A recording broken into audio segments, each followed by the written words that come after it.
Alrighty, welcome back to those one or two loyal viewers that I have. And today's Mother's Day, and I just want to reflect on how important being a parent is, and how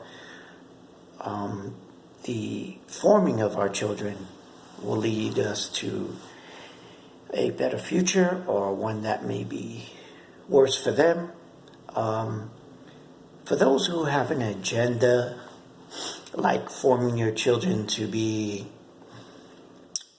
progressive, or let me say, open-minded, liberal,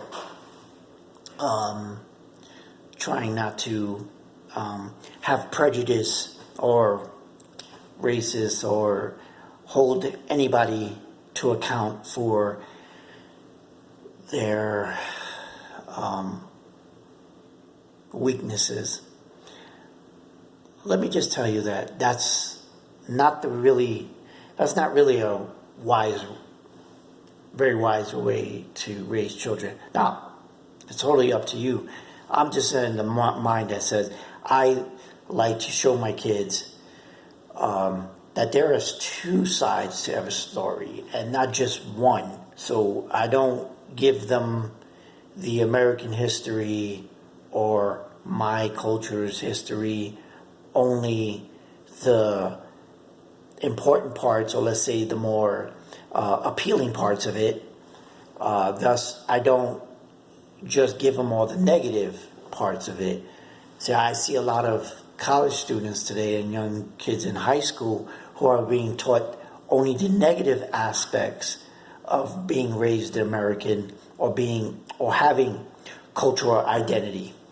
Now, I believe that's a debasing form of education, and that's what we have now. One that they say there's no boundaries to anything. I disagree with that. I believe that there are boundaries, and the boundaries give us our moral compass. And when we respect where we came from, and respect our heritage, and respect other people's heritage, and understand that both have negative and positive aspects, which it can expand somebody's mind. I don't agree with just closing their mind off to one thing and just giving them a viewpoint that, doesn't allow them to really expand. I had made a video in the past about how people can hear you, but they're not listening to you. So they can hear you speaking, and they hear you yelling, and they hear you saying words and being confrontational, but they're not listening. They're not comprehending, because their mind doesn't allow them to, because their parents or their school have molded them to not understand another viewpoint. They only get the viewpoint that they've been taught and indoctrinated into, and that's all. And it doesn't matter how much they hear the other side, positives or negatives, they still won't understand it. And that's what I believe we have raised our kids in the early 2000s to now, where they have, it's just like a deep hatred of hearing objective viewpoints, and then they label it hate speech. Well, what about hate hearing? You have, or hate listening, you hate listening to other people. You hate hearing other people.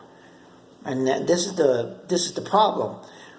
We have two sides of our culture yelling at each other, but neither of them are hearing or listening to each other.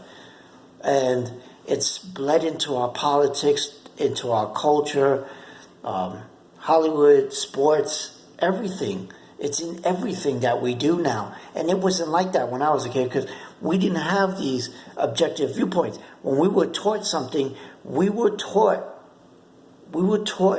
that accept what you want to accept and disregard anything else. And you were more able to understand that there were different people. And what would you do? You would just avoid conflict with those different people. I think there's people looking for conflict today. They go out of their way to look for conflict, especially liberals, especially these progressive liberals. They go out of their way to look for conflict with people who have a different viewpoint. Just look at the intersectionality scale, how they always move the goalposts further back when it comes to that. It's just looking for more conflict. Look, let's see how much we can be offended by this group. Let's do this now, and instead of,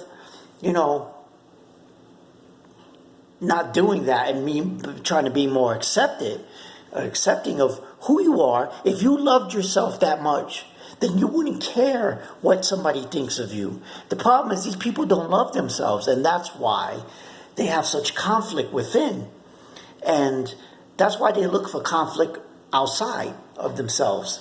It's just one point of view. I don't know if I'm right or wrong. All I know is that I don't go around holding my head like that.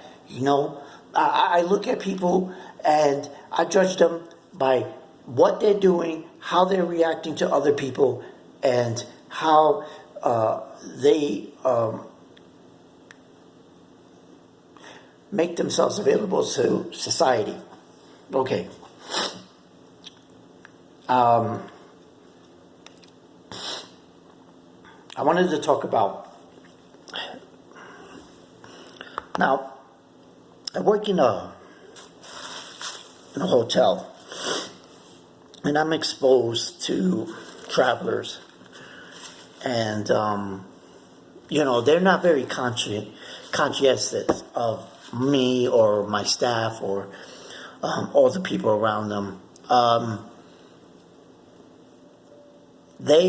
There are people who travel and they're aware that there is a pandemic going on, and they still don't care about how, or they only care about their space.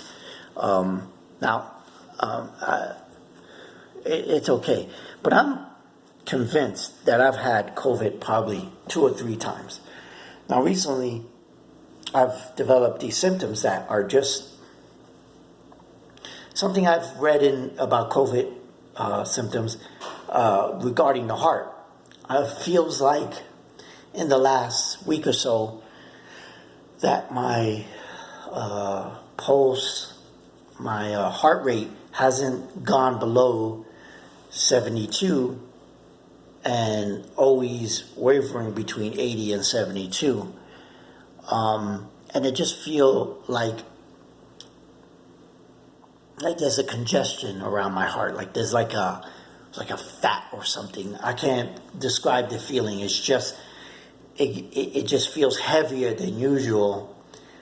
The funny thing is that there's been a kind of a weird thing. I had hypertension for a long time.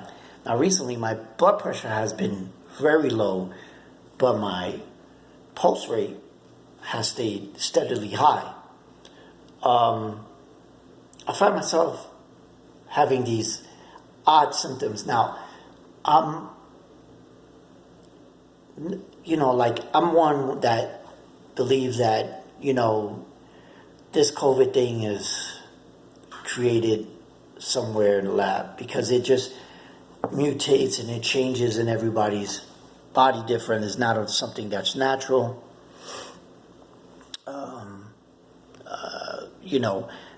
I'm probably 99% sure that I've been exposed to it, being that I work in the service industry, and I've been exposed to it many times. Never have I gotten sick enough where I can't go to work, but just recently my symptoms have changed where, I'm just having difficulties in a lot of things that are, like breathing at night and anxiety, higher anxiety levels also. I'm getting a bit of insomnia where I have to drug myself to sleep, otherwise I can't sleep. And then I find myself waking up even after being induced by, like NyQuil Z or something. I still wake up and I feel myself, my pulse racing. So anyone who's going through those similar symptoms, leave a comment. Let me know what you feel, and let me know how, if is that something you've experienced. Anyway, happy Mother's Day again. Love your children, love your God, love your neighbor. Go out there, be thankful for what we got even in these hard times, and we'll talk again soon.